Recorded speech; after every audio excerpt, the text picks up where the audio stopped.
Good morning, EV people. EVAJ here.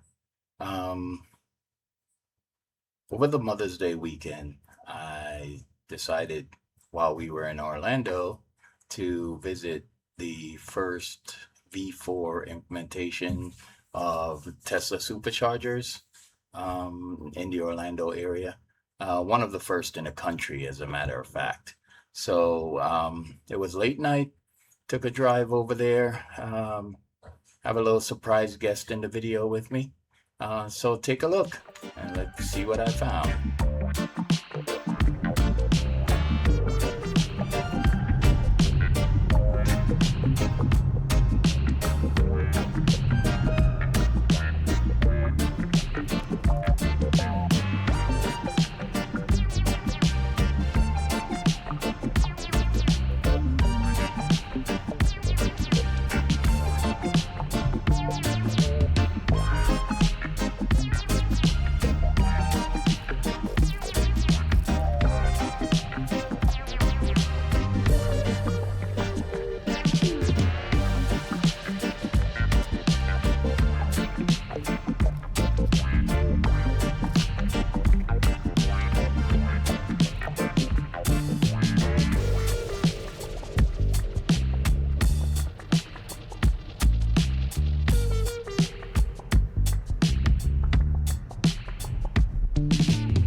So look who's making an appearance today.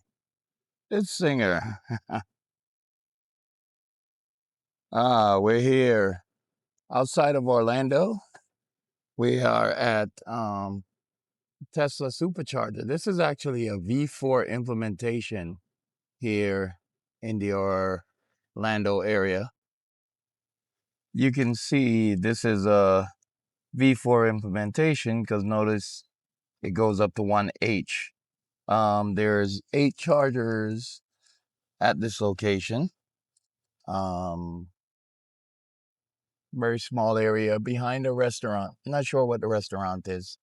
But they're marked 1A to 1H. Here is the transformer. It's 1,000 kVA. So that's lower than I would have expected, but maybe that's how they implement these V4 implementations of the Tesla Supercharger.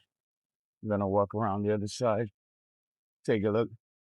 As you can see, just a single cabinet here, and I guess a second box, which might be some kind of switch gear, not sure. Yeah, so only the one cabinet. It's late night here, about a little after midnight. But here we have a Lincoln Electric cabinet and the single Tesla cabinet here. Let's see if we can read this.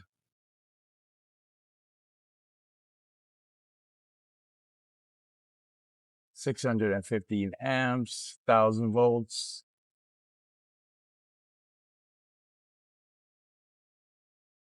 Pretty difficult to see in that. Here we go. And you can see, depending on the implementation, could be 1,200 amps or 1,500 amps to 1,200, either 960 kilowatts or 1,200 kilowatts. So definitely a V4 implementation.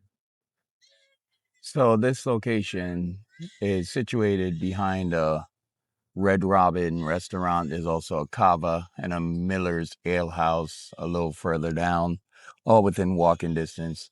Obviously, night like this, Miller Ale House would still be open. I think those places go till about 2 a.m. Um, but probably these others are all closed.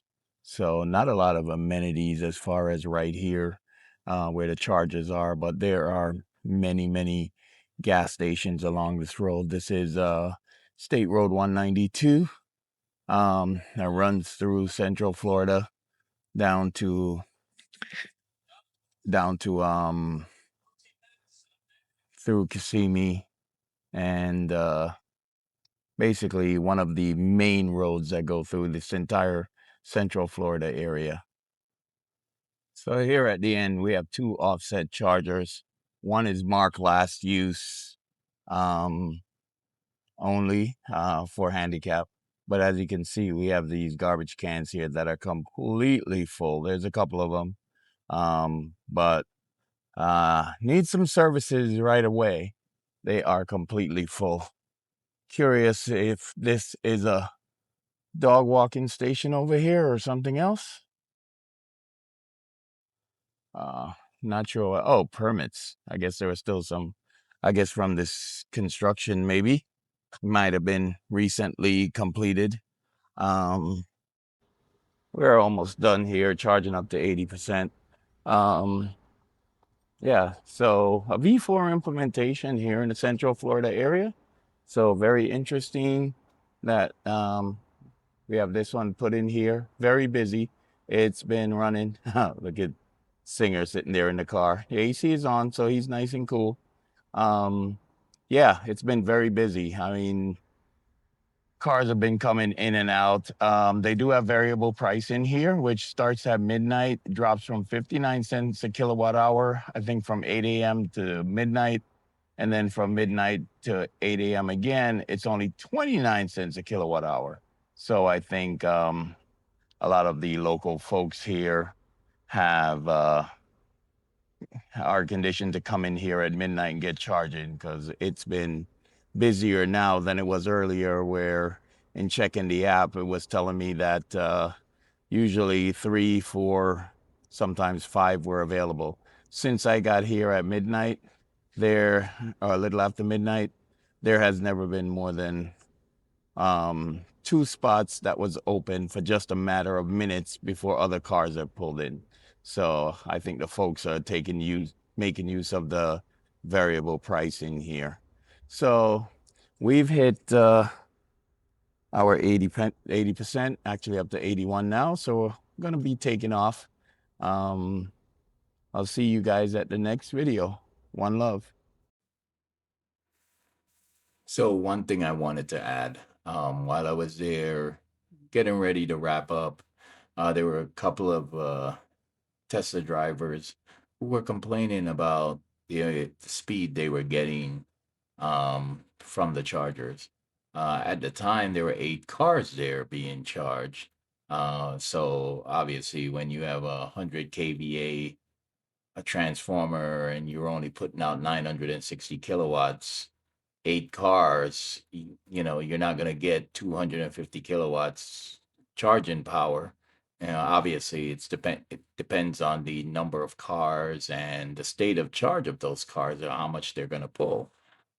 He decided to move to a different spot. I was kind of telling him it won't really matter. It's a matter of how many cars are charging and how much power each car is pulling. Um, but then 2 cars left, and I was getting ready to leave, so he started getting better throughput, which is to be expected. But that's an issue that's gonna be prevalent at these V4 Superchargers if they're spec to only 960 kilowatts for 8 chargers. All right, folks, subscribe, click like, you know the works. I'll see you soon. One love.